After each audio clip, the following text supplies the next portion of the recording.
그게 86년도지. 전에 와봤는데 참 좋더라 싶어서 한번 살아보고 싶었어요. 제2의 고향이라 할까요? 이거는 마리 아파트지 단독하고 똑같아요. 테라스가 또 단독 끝이 느리고 마당이지요 뭐. 아침이 좋대요. 아침이 딱 내가 물 한번 싹 뿌리고 나면 아주 상쾌해요. 참새도 오지에 어떨 때는 까치도 오지에 새가 막 올 때는 너무 기분 좋아요. 주로 상추, 쑥갓, 들깨 아침마다 조금씩 뜯어가지고 바로 식혀가 먹지요. 그래서 서울 언니가 안 갑니까? 야, 너 그 테라스 좋더라. 그 야야 김치 담으면 멋지겠더라. 그렇게 해요. 이런 거는 다른 데 가면 잘 없으니까요.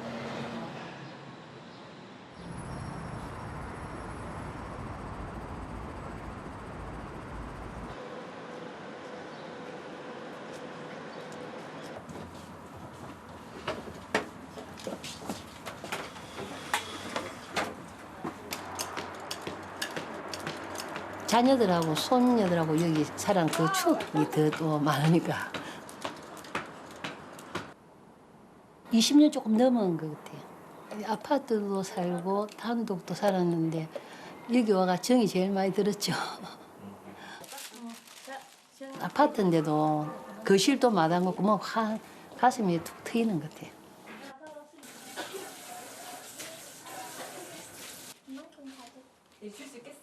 오래되긴 했지만 이렇게 삭막하지 않고 처음 왔을 때부터 그냥 너무 마음이 편했던 것 같아요. 마치 그 전부터 이렇게 살고 지냈던 같은 그렇게 좀 편안함이 있었던 것 같아요.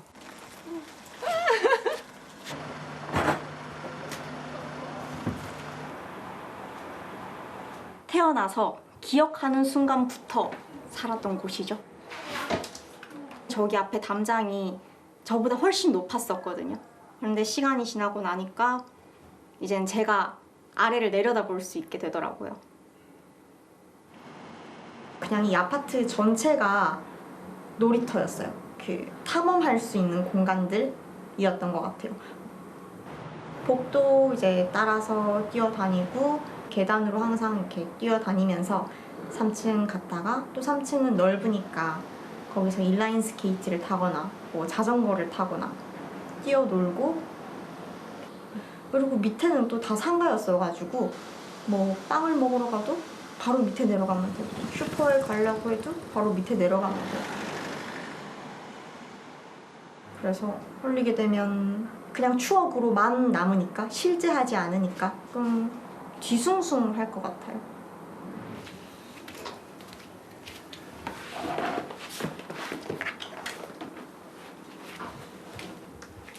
책상 바꾸면서 짐 정리한다는 느낌이지 아직 이사를 간다? 실감이 안 나는 것 같아요.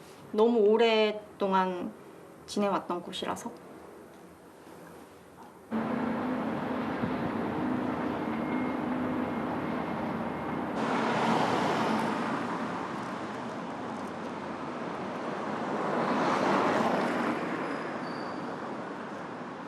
제가 건축 공부를 막 시작했을 때 대학교에 다니고 있을 때 어느 날 건축 잡지를 봤는데 이게 실렸더라고요.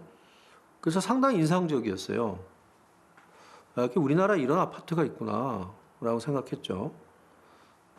제가 갔을 때 뭐 곧 철거한다고 했었거든요. 관리가 안 된 지 오래돼가지고 상태도 별로 안 좋았지만 테라스도 되게 넓고 자기 앞에 큰 마당이 있고 그러면서 어떤 공동주택의 편의성을 찾고 싶고 가까운 생필품을 자기 건물 안에서 다 해결할 수 있으면 뭐 더 바랄 게 없지 않습니까? 그래서 그게 이제 머리에 박혀 있었고 이거 이제 김석철이라는 건축가가 이거를 설계하셨구나라는 걸 알게 됐어요. 그 상가 아파트의 계보에서는 굉장히 예외적인 건물이죠. 왜냐하면 그 서울에 있는 수많은 상가 아파트 중에서 사실은 설계자가 누군지 알 수 있는 건물이 오히려 예외적으로 적어요. 그런데 이제 이 건물은 굉장히 저명한 그러니까 당대의 건축가가 이제 원저자인 걸 우리가 알죠.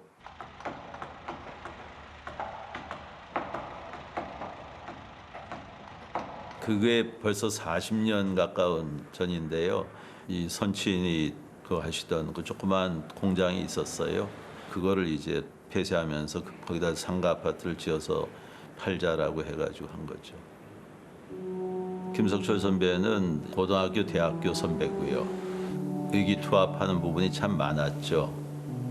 그 선배한테 가든 테라스를 부탁을 하고 뭔가 새로운 것을 할 수 있겠다라는 생각을 또 하신 거거든요. 가든 테라스가 조금 그 당시 이제 아파트 짓는 거하고는 조금 다른 모습으로 나타났죠. 주택과 이 아파트의 중간 개념으로 자기 정원을 만들 수 있다. 아파트에서도 이런 시도를 해본 거죠. 예술의 전당이나 이런 쪽에 작업들을 할 수 있는 어떤 몸풀이를 했다고 그러실까? 재밌어 하셨어요.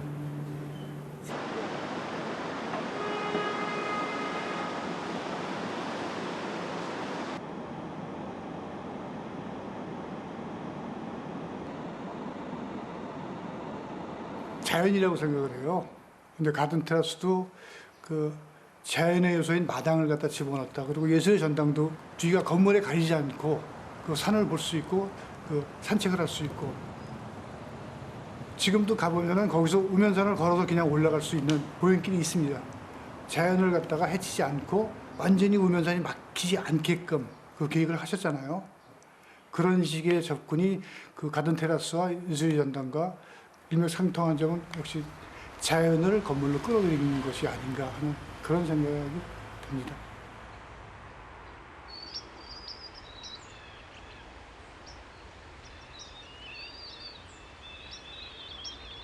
정원을 보면 새소리가 들리더라고요. 그래서 다른 거는 보지도 않고 이 집으로 정했습니다. 정원의 관리라는 게 영양까지 한 포기 한 포기에 다 정성을 쏟아야 되지 않습니까? 이게 관리하는 사람의 성실도도 볼 수가 있고 친구들이랑 이게 정원 너무 좋다고 그래서 제가 그러면 커피값을 받고 입장토록 했습니다.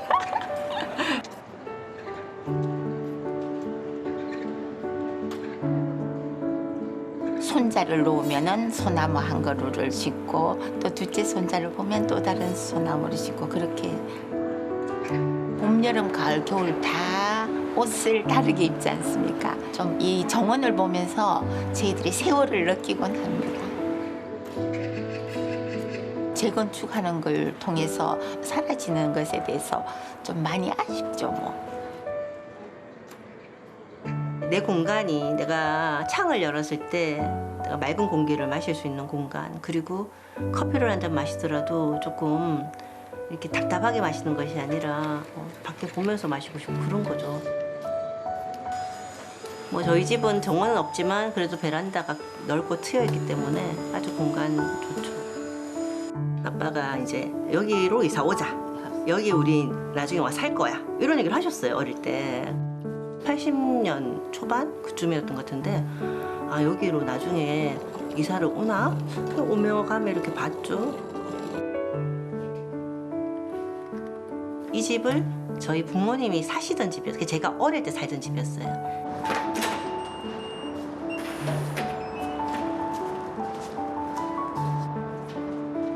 평생 저희가 부모님하고 같이 있었거든요. 어머니 아버지 집을 왔다 갔다 하니까 이제 정원에 대한 것도 뭐 거기 편하게 되어 있고 이러니까. 끝까지 올려놓은 건데.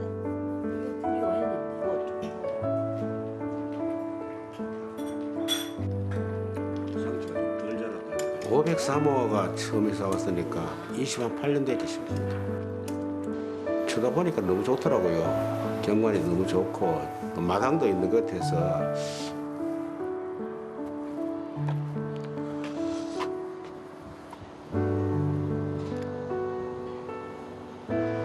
바람을 한번 쐬도 좋고 뭐 빨래를 한번 넣어도 좋고 잡다한 물고기도 가서 놓을 수도 있고 여러 가지 좋죠.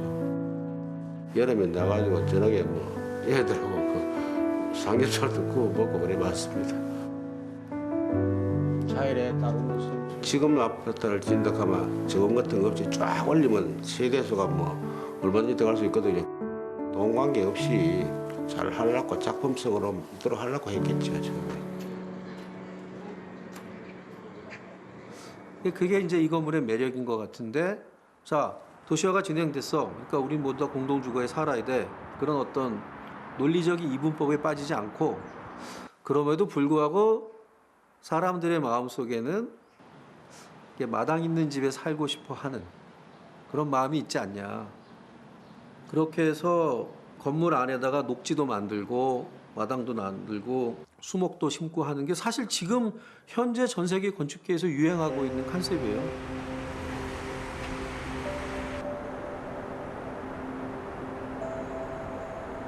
누구도 그런 실험을 그 당시 안 했으니까 시대를 앞선 실험 맞죠. 일종의 공중 정원이 되는 거죠. 그 테라스가 바닥에 있는 게 아니라 이제 중간중간에 이렇게 들어 있으니까 그렇게 한 거는 특별한 거예요. 가능하면 이제 막 용적을 최대로 늘리려다 보면은 그런 테라스까지 배려하긴 좀 쉽지 않거든요.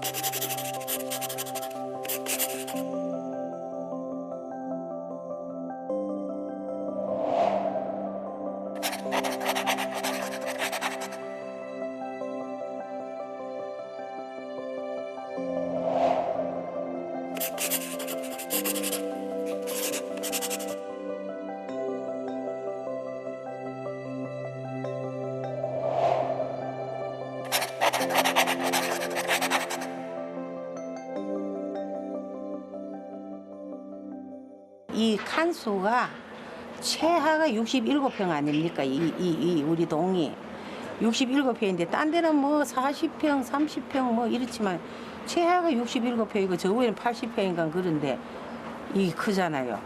단독주택 한 가지 아닙니까? 84평, 68평 두 가지 형태가 있습니다. 19세대 중에서. 확연하게 차이가 나요. 모양, 실내, 평면 자체가.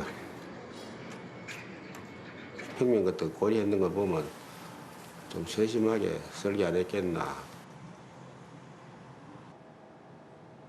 여기는 저의 공간이고 저쪽은 남편의 공간이거든요. 여기 벽이 있으니까 제 공간과 남편의 공간이 분리가 되는 거예요. 안채와 사랑채가. 남편은 베란다 앞에서 책을 보고 저는 여기 누워서 책을 보거든요.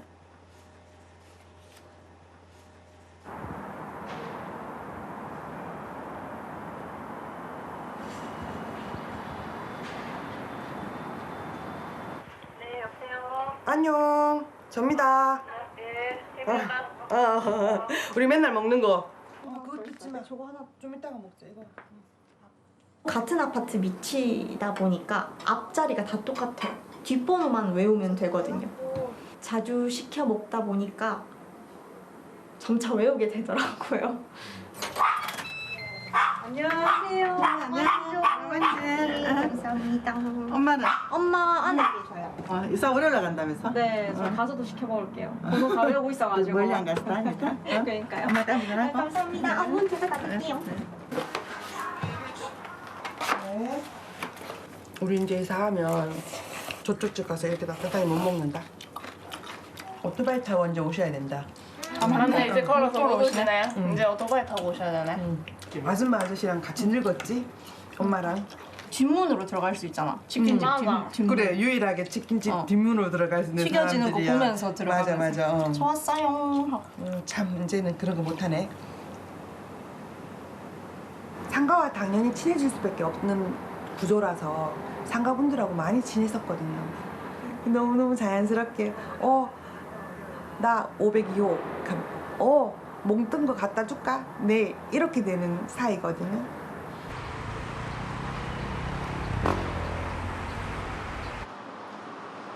원래 여기 2층에 병원 이런 거 다 있었거든요. 치과 이런 것도 있고 그래서 아파트 안에 에스컬레이터가 있는 쇼핑센터가 없었어요. 그 당시에는.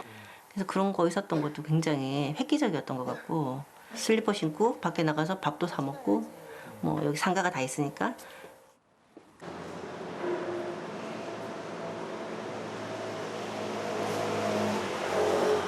종합국 반장을 갖는 한양 유통이라는 회사가 가든 테라스에 종합국 반장을 입점시키면서 안과, 내과, 외과를 위시한 각종 병원들이 다 들어갔고 그리고 뭐 양복점 등과 같은 이런 고급 상업 시설들이 거기에 다 입점을 했었죠. 대봉동의 가장 핵심 상업 거점으로서 가든 테라스가 들어오게 된 거고요. 그 시설들을 이용하면서 그 상가 안에 있는 아파트 주민들과 같이 교류하고 만나고 그 한 지역의 중요한 지역 커뮤니티 공간으로서 수십 년 동안 역할을 해왔다. 지금도 그 흔적이 남아 있습니다. 그래서 뭐 웨딩샵, 고급 가구나 조명 상점들이 아직도 지금 대봉동 가든 테라스 주변에 입점들 해 있죠. 대봉동이라는 지역의 역사와 지역의 변천 과정을 이 가든 테라스를 빼고는 설명할 수가 없습니다. 여기가 지금 대구에서는 조금 중심지거든요.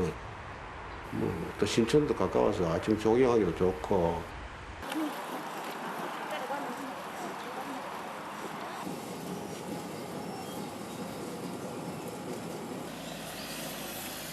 주로 이제 차를 타지 않고 걸을 수 있는 거리이기 때문에 매우 좋습니다. 시내 쪽이든지 뭐 애기들 학교든지 전부 다 걸어서 차를 이용할 그게 없었어요. 걸어 다니는 전부 다 거리니까요. 지하철에서 여기가 역세권이 돼서 아주 가깝고 제일 좋은 위치예요. 뭐 딴 데 가봐야 이만한 위치에 이만한 집이 잘 없습니다.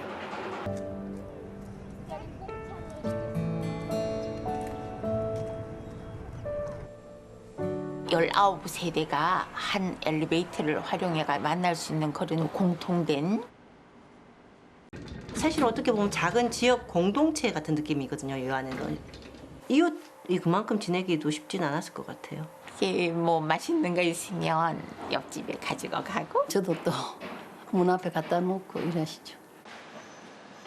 뭐 경비 아저씨나 아니면 동네 할머니 분들이나 그냥 같은 아파트 사시는 분들은 거진 지나다니면서 인사하고 오래됐으니까요. 그만큼. 다른 집을 가거나 아니면 여기랑 비슷한 곳을 봤을 때 문득 떠오르겠죠.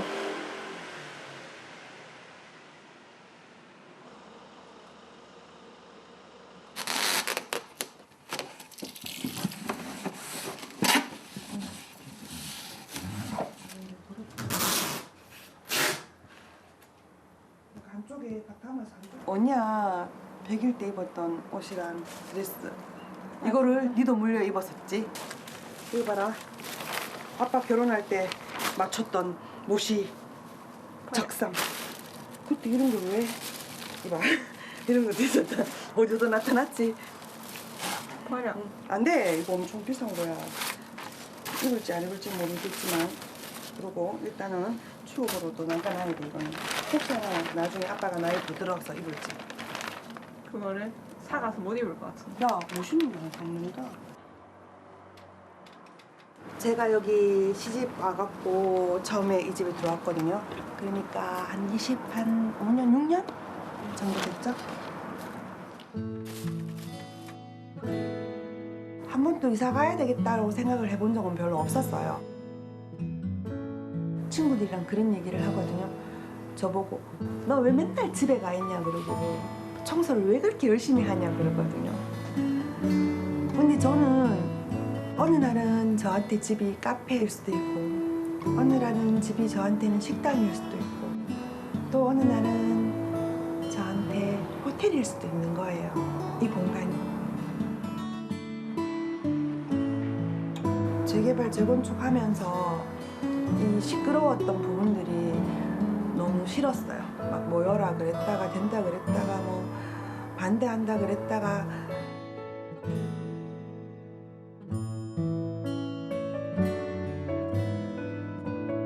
재개발되는 집을 왜 팔아? 바보라는 소리까지 들었었거든요. 돈이 분명히 오를 건데 아무리 안 오른다 그래도 지금 네가 파는 가격의 2배 이상은 오를 건데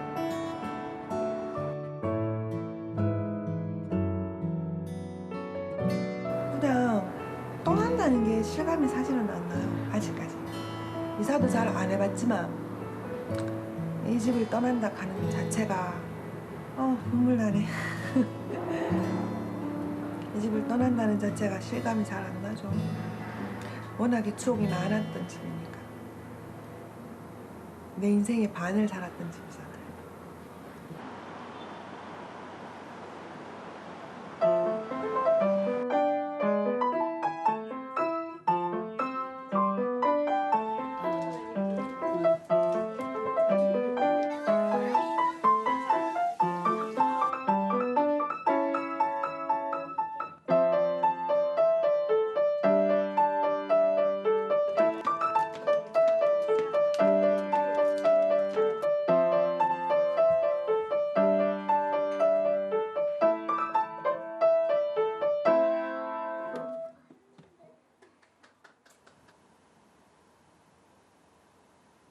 거짓말인 줄 알았어요. 예전부터 많이 왔었는데 없어지면 그냥 속상할 것 같아요. 다른 아파트는 여기처럼 이렇게 생기진 않았을 테니까.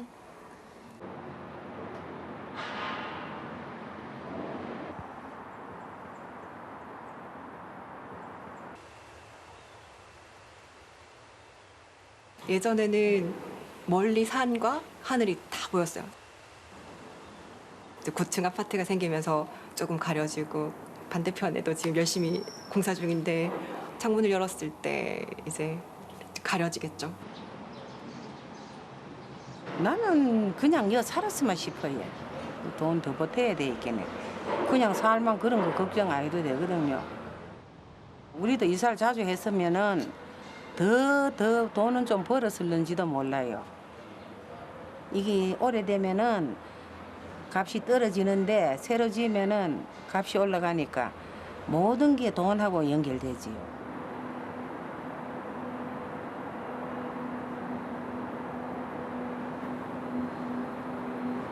붉은 노을이 정말 예뻤어요. 주황색 노을 이런 게 예뻤는데 이제 그런 거 없죠.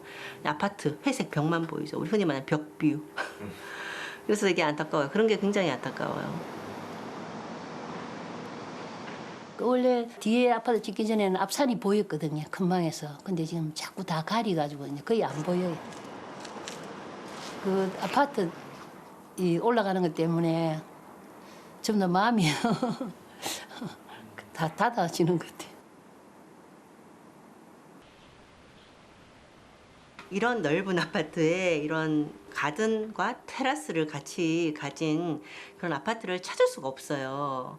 저희가 가진 재원으로는 조금 부담이 들더라도 보수를 해서 좀 이 장점을 살리고 리모델링을 했으면 좋겠다. 그렇게 얘기를 주장을 했어요. 그리고 저희 옆집도 그렇게 좀 주장을 했는데 이제 결국은 저희도 다른 집을 찾아야 되겠죠?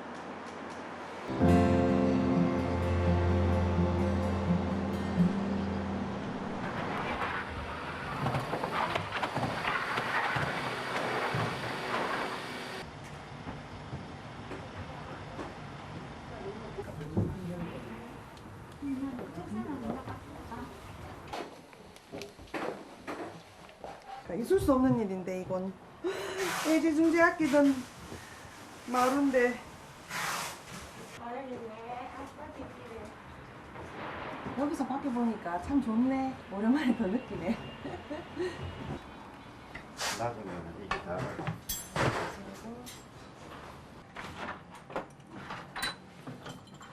나한테는 소중한 건데 이거 철거하는 사람들이 오면 그냥 막 부술 거잖아요. 그냥 막 부숴요. 네, 그러니까 너무 그런 거야. 그래서 손잡이라도 가져가자 이러면서 어제 손잡이 다 뜯었어요. 하나, 둘, 셋. 하나, 둘, 셋.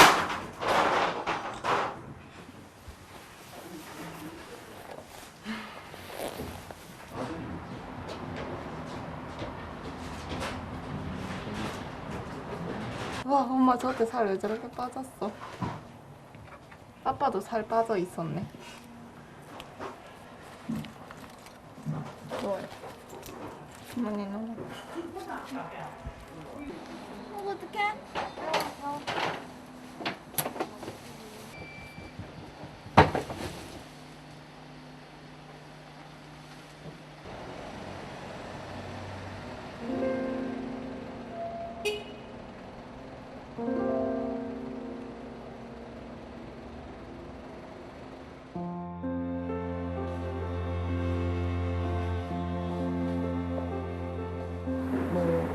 자기가 편하다고 생각할 수 있는 집이 아닌가요? 오래 익숙하고.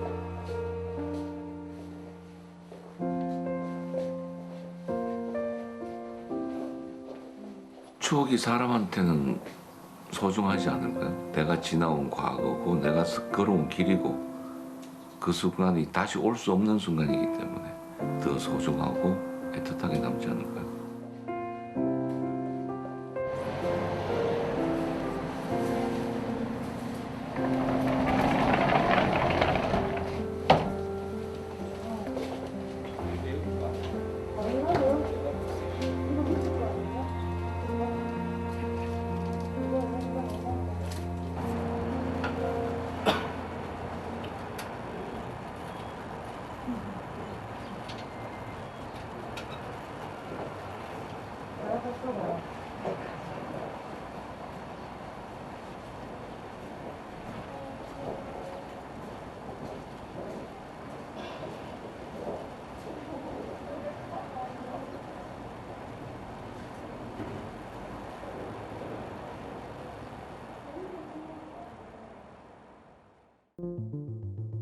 한양처럼 도시를 구성하고 있는 거의 모든 건물들이 단층 건물인 도시가 그러면은 흔하냐? 그건 아니라는 거죠. 일단 유럽은 중세 때부터 건축을 굉장히 고층으로 지었던 역사가 있고요.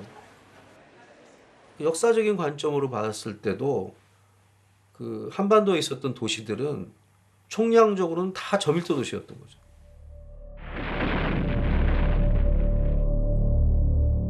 그마저도 무너지고 맙니다. 전쟁은 당연히 대도시 위주로 파괴가 되고 그 대도시들은 이제 그런 제로 베이스에서 다시 또 급격하게 회복이 됐었어야 됐기 때문에 국토는 빨리 회복되고 또 굉장히 빨리 좋아져야 했고 굉장히 짧은 시간에 압축적인 도시 개발을 했었어야 했고 그 과정에서 사실 이제 제일 쉽고 빠른 방법은 도시 계획가가 지도를 쫙 펴놓고 거기에 펜을 싹싹 그으면서 여기는 무슨 지역, 여기는 무슨 지역, 여기는 무슨 지역으로 개발해. 제거는 빨라야 했습니다. 주거 해결사 아파트가 그 당시 서울을 구원했죠.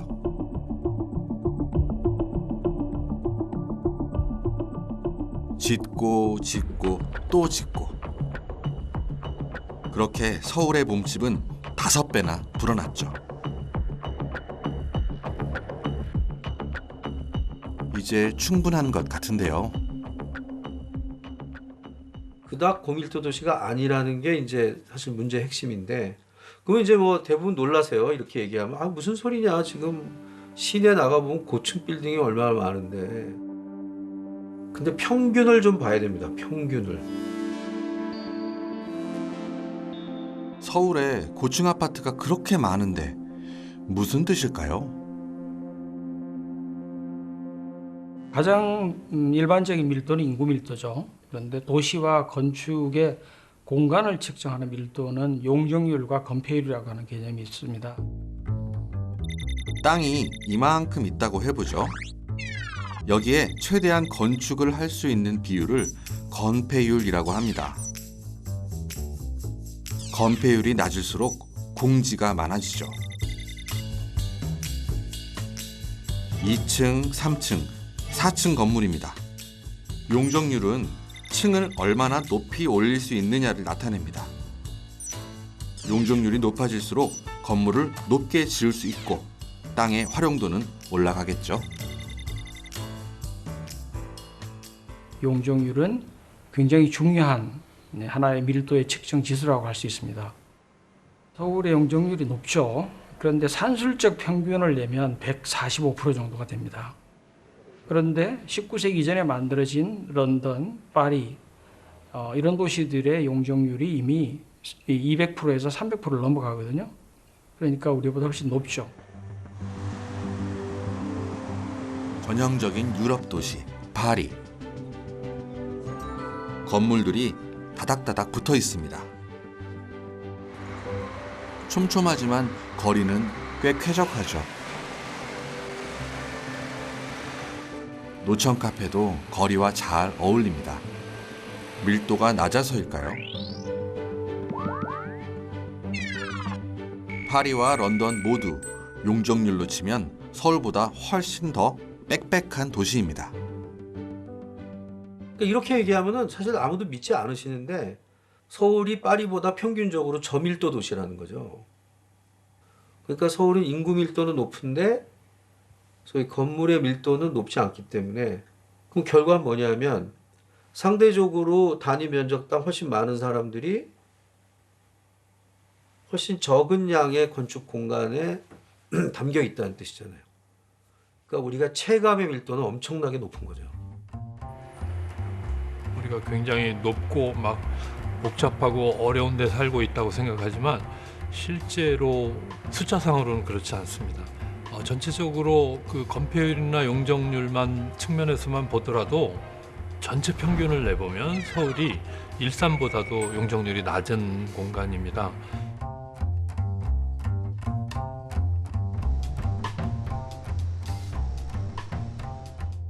그러니까 이거를 들여다보다 보면 우리의 상식과 편견을 어쩔 수 없이 수정해야 되는 그런 경우에 많이 직면하게 돼요. 가장 도시적인 주거 형태. 아파트는 도시의 밀도를 높여준다고 우리는 믿어왔죠. 도시가 밀도를 만드는 방법은 두 가지가 있습니다. 먼저 고층 건물, 아파트라고 하죠. 일조와 채광을 확보하려면 건물 사이가 띄엄띄엄 벌어져야 합니다. 이번엔 저층 건물, 다세대 주택을 들여다보겠습니다. 고층 건물에 비해 간격이 좁아진 만큼 더 많은 건물이 자리하게 되죠. 그래서 결론은 같습니다. 같은 밀도라 하더라도 높이가 낮으면서 고밀을 성취할 수도 있고 아주 높여서 고밀을 할 수도 있죠. 아파트는 이제 단지화가 되다 보니까 고층화되다 보니까 아파트의 평균의 건폐율은 30% 미만이에요. 반면에 이제 우리 주택가에서 보이는 집들은 대체적으로 60%를 꽉꽉 채우죠. 그러니까 옆집과의 거리를 좀 떼고 1m씩 떼고 그다음에 그 아주 필요한 공지를 넣고 하다 보면은 거의 꽉 채워지죠.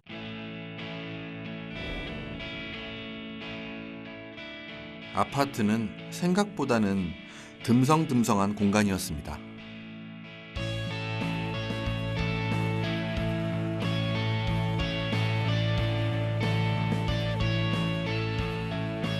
서울에 필지가 130만 개가 있습니다.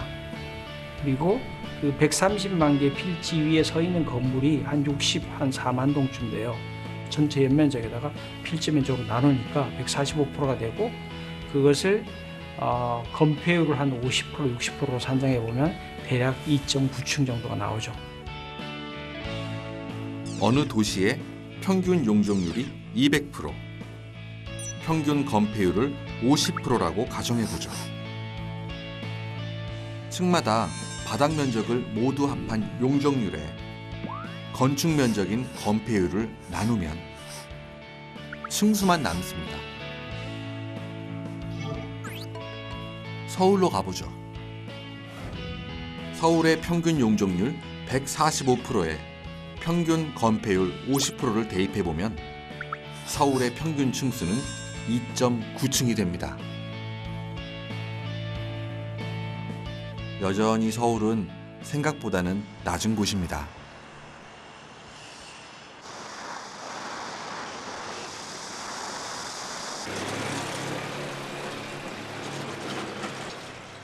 어딘가 서울에 숨어있는 밀도가 있는 것 같습니다.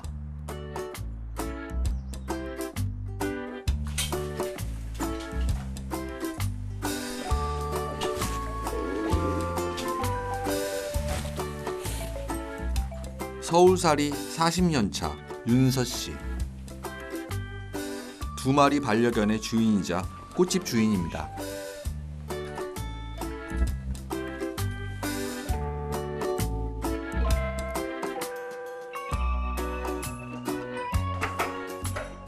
주말은 좀 쉬고 싶지만 그날 말고는 시간이 없죠.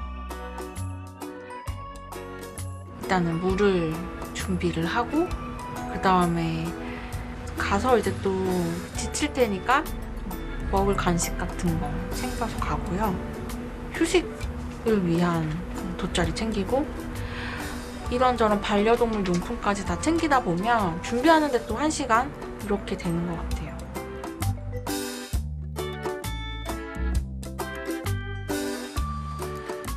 한공원 주차장.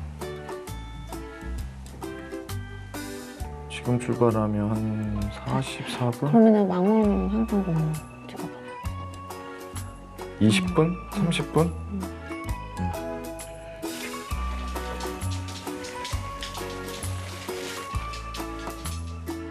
자식 같은 반려견을 생각하면 주말 공원을 피할 수는 없죠.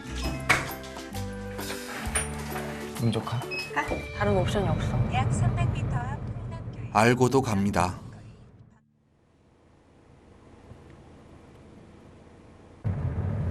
달아날 곳도 없죠. 참는 수밖에 없습니다. 꼭 이렇게까지 해서 와야 되나 싶기도 하고요. 오다 보니까 다시 돌아가고 싶다는 생각도 들고 그렇습니다.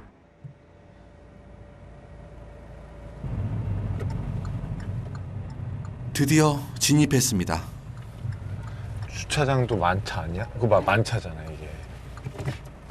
자리 있어. 아니 만차라고 돼 있는데 들어가 보지 뭐. 이거는 가는 것 자체가 일이다 보니까 차에 타는 시간과 그런 시간 대비해서 만족감이 많이 떨어지죠. 가는 것 자체가 굉장히 서로가 전쟁이죠.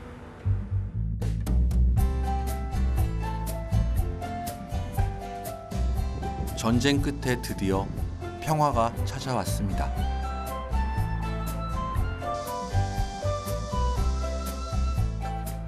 풀잎 예쁘게 폈다. 이쪽 가자. 이쪽이 길이 좋아. 이 친구는 생김새가 좀 독특하게 생겼네. 냄새 맡고. 빨리 먹자. 이거 먹어 빨리. 빨리 먹어.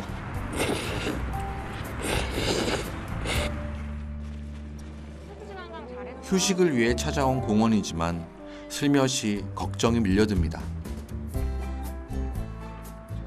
한마디로 서울 도심에 온 가족이 건전하게 즐길 수 있는 공간이 부족하기 때문에 그렇게 사람이 몰리는 거 아닐까. 두 번째로는 저렴하게 그 공공적인 휴식 공간이 없기 때문에 저렴하게 즐길 수 있는 데가 없으니까 또 마땅한 공간이 없어서 글로 몰릴 수 있는 거 아닌가.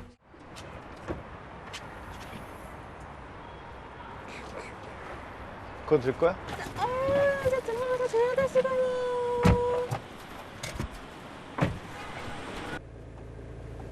최적 경로로 안내합니다.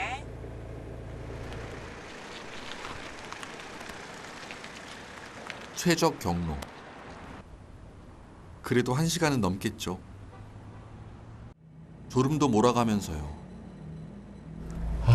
이거 언제 가냐? 1시간 반? 이 정도 걸린 것 같습니다. 이거는 쉬러 가는 게 아니라 뭐 또 일하러 가는 것 같기도 하고.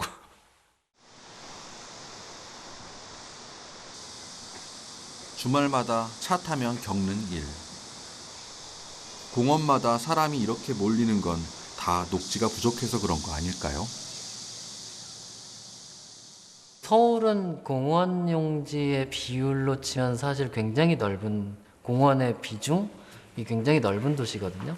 근데 사람들이 일상적으로 느낄 때 공원이 많다는 느낌을 많이 못 가지는 것 같아요. 수치로만 비교하면 이렇습니다. 서울의 1인당 공원 면적은 16.2제곱미터. 도쿄에 비해서는 4배가량 많고 뉴욕이나 파리에 견주어 봐도 큰 편입니다.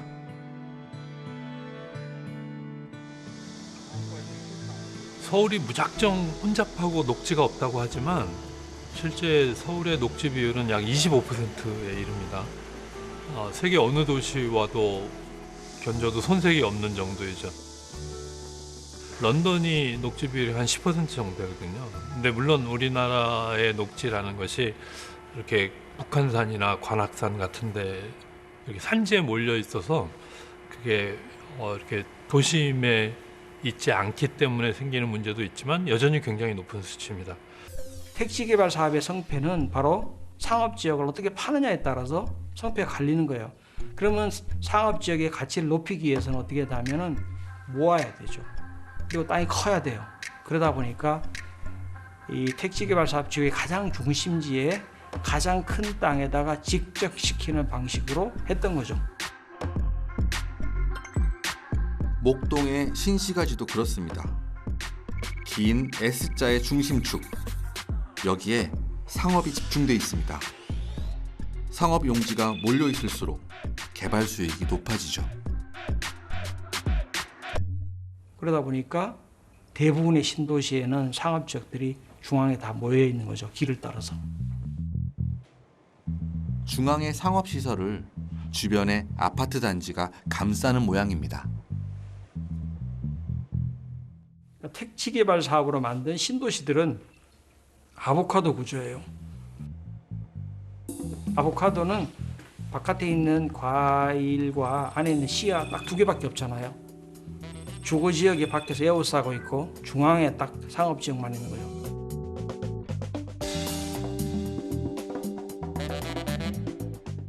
주거와 상업 지역이 분리되면 뜀뛰기는 늘어날 수밖에 없습니다. 우리는 도시를 떠돌아다녀야 하죠.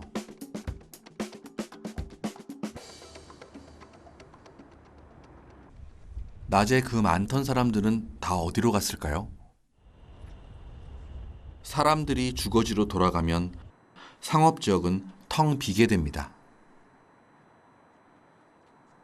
도시 전체를 여기는 상업지역, 여기는 주거지역, 여기는 학교, 여기는 업무지역 이렇게 뭐 퍼즐이나 뭐 피자 조각 자르듯이 이렇게 구분을 해서 그곳에는 그 용도만, 이곳에는 이 용도만 짓고 개발할 수 있게끔 유도해왔던 그런 것들이 켜켜이 쌓이다 보니까 우리는 주거 영역은 주거만 있어야 되는데 라는 생각이 오히려 강해지는 거죠. 한 곳에 한 가지 색만 입히기. 색칠놀이의 신화는 지금도 계속되고 있습니다. 거대한 신도시가 들어설 때마다 아파트부터 짓고 보죠.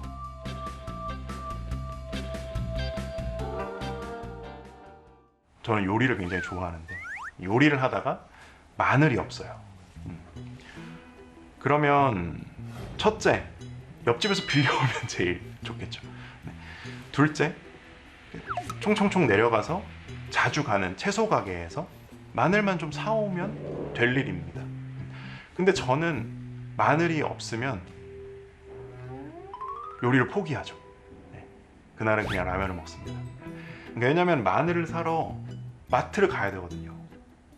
용도와 용도 사이를 뛰어넘어서 가야 됩니다. 왜냐하면 나는 주거지역에 사니까.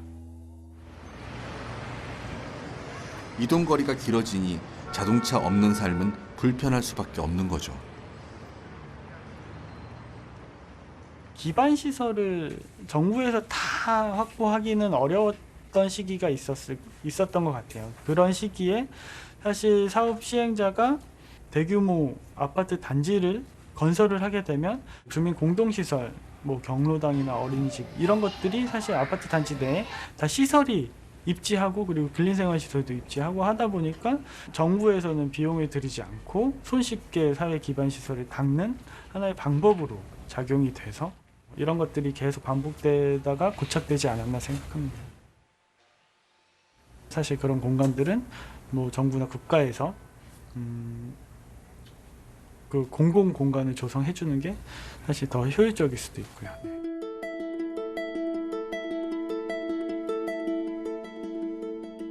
집 근처 공원을 단지 안의 공원이 대체하고 있죠.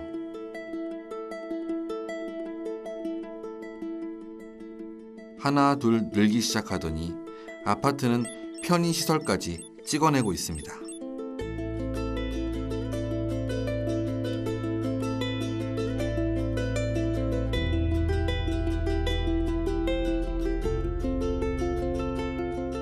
벽이 에워싸고 있는 그들만의 아주 작은 도시처럼 돼버렸죠. 정말 매력적이면 그 커뮤니티 시설이랑 조경이 미어 터져야 정상입니다. 그런데 그렇지 않거든요. 항상 어느 정도의 여유가 있는 정도로 이게 활용이 되고 있다라는 점이 그런 걸 반증한다고 보고요. 물론 이제 그 마케팅 요소로는 아주 매력적으로 활용이 되지만 그 이후에 그것이 진짜 우리의 삶을 그만큼 풍요롭게 하느냐에 대해서는 의문이 있죠.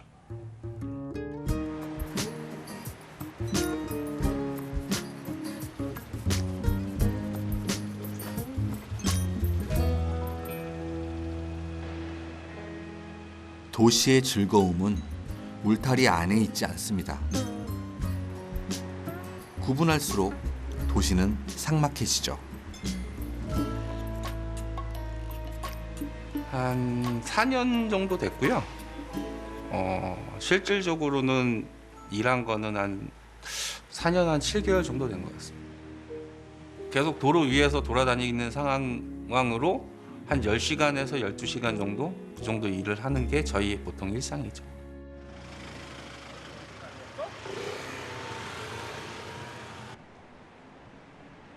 안 가는 곳이 없는 도시의 배달원에게 단지화된 아파트는 갈 수 없는 도시의 길입니다. 고층일수록 단지가 클수록 그 성은 더 공고하죠.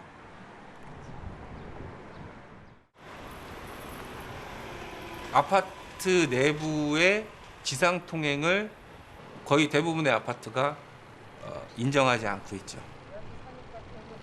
아파트 소유의 땅을 지나갈 수 없다라는 거죠.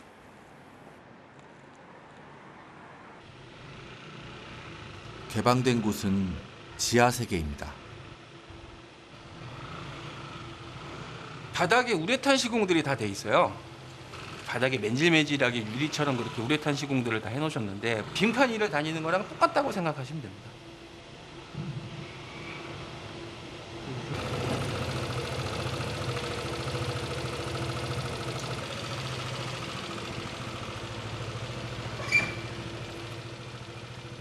조각난 도시가 도시인들의 마음까지도 멀찍이 떨어뜨리나 봅니다. 우리나라에서 그렇게 배달이 성공한 이유는 우리 건물에서 이렇게 1층 내려가서 바로 뭐 한 1, 20m만 걸으면 내가 되게 좋아하는 레스토랑이 있을 수 없는 구조이기 때문인 거죠. 왜냐하면 엄청난 덩어리에 아파트 단지가 있기 때문에 나가도 사람도 별로 없고 잘 조성된 조경이 있는데 오히려 무섭거든요. 그래서 내가 있는 주거 지역에서 맛있는 집이 있는 상업 지역까지 가려면 정리 단계가 너무 많으니까 사람들은 단념을 하고 쉽게 먹고 싶은 거죠. 그들은 우리를 대신해 복합이 깨진 도시 사이사이를 누볐던 거죠. 도시에 갈 수 없는 땅이 점점 늘고 있습니다.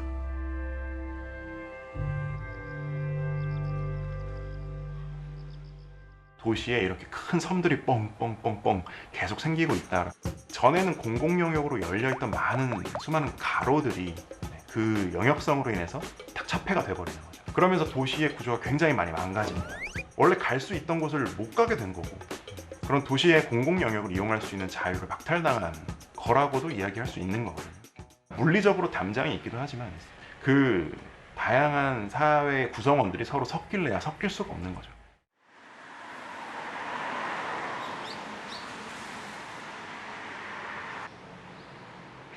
이상적인 도시의 조건은 무엇일까요?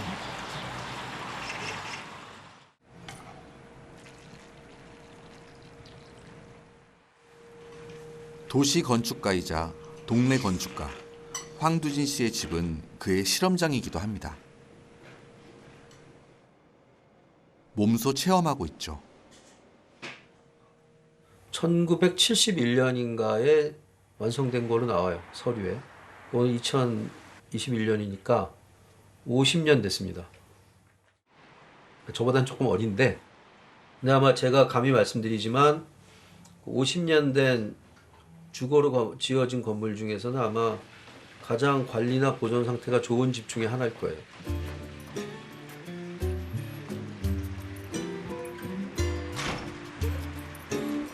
출근까지 걸리는 시간은 5분도 길게 느껴집니다.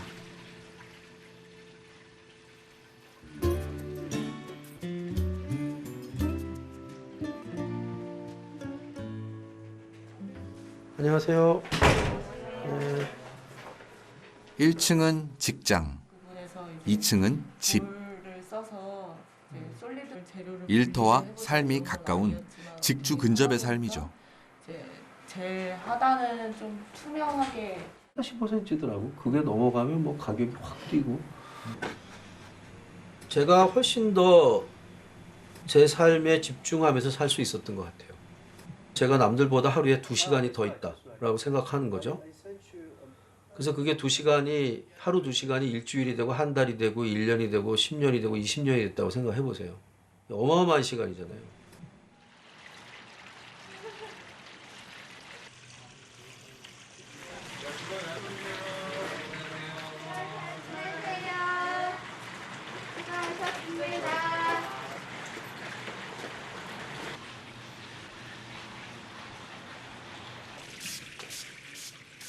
이렇게 종로에서만 19년째 살고 있습니다. 많은 분들이 물어보시거든요. 어떻게 그렇게 집 바로 옆에서 생활할 수 있냐? 아, 제주껏 알아서 나가서 놀아요. 제가 뭐 여기 안에만 있는 건 아니니까.